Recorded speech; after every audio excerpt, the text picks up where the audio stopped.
Ngikubingelele ngiphinde ngamukele mbukeli kusimanzo sikulethela zona indaba eyifika ngaso-ke isikhathi kusolwa-ke uMax ngesenzo-ke asenzile ukuthi-ke afune-ke ingxenye yemali-ke eyadonathelwa kuyena-ke laphana-ke usisi noma-ke intombazane-ke ebikhulumela-ke wona-ke amadoda laphana-ke ey'nkundleni zokuxhumana-ke ikakhulukazi kuwona-ke uTikTok ebizwa igama layo kuthiwa-ke uTamara.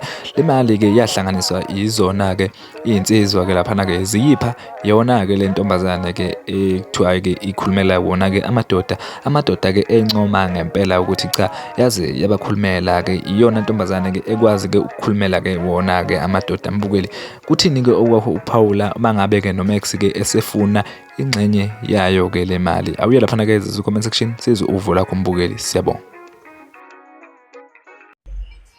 No, ukhala kusizi bhuti, ukhala kusizi.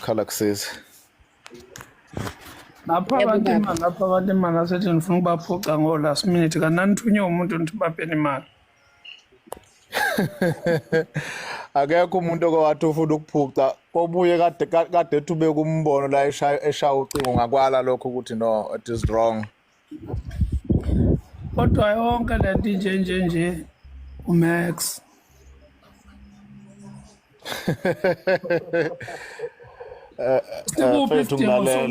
sikuphi isidingo sokuthi nina mangabe ninenkinga ekukhulumeni kwenu ninodwa bese niyabuya nizokufaka la ku-TikTok?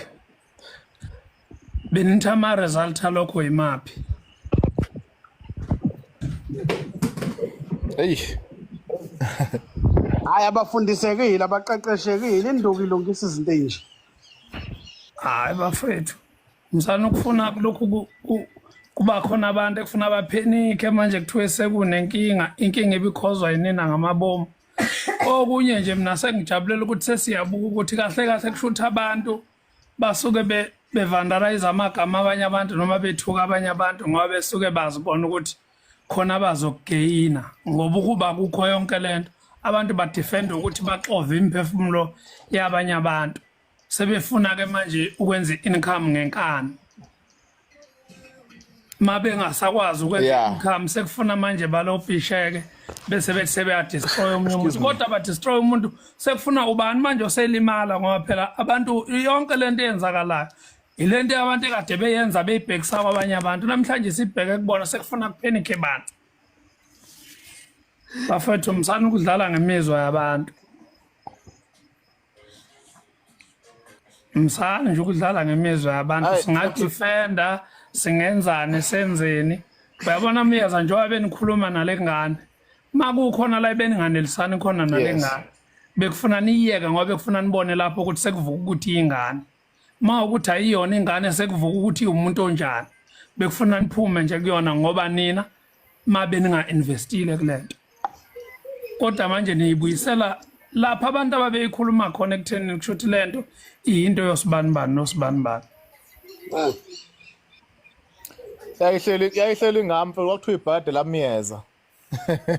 Ayikazi khonje omunye umuntu manje uyabona ukuthi lokho-ke sekubufakazi obukhona mase ukuthi ingane isibuye izothi umyeza uyifuna imali, shuthi ngempela ubani uqamba amanga lapho.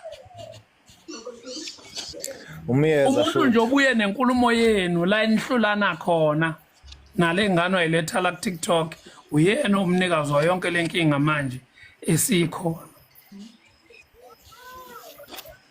Laba sebethi akubuye imali zabo bebeyifakile ayikho nje leyo nto bafowethu, abahambe bona abayirivesa kuma-akhawunti abo kuma-app abo ngoba bebeyifakele bona.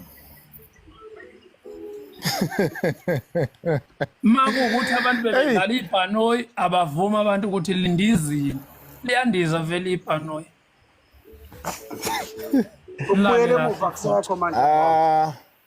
Wembomvu ngiyakudinga mfowethu sikhuluma into ebalekile, hayi imphuphe le ezosiphuphile.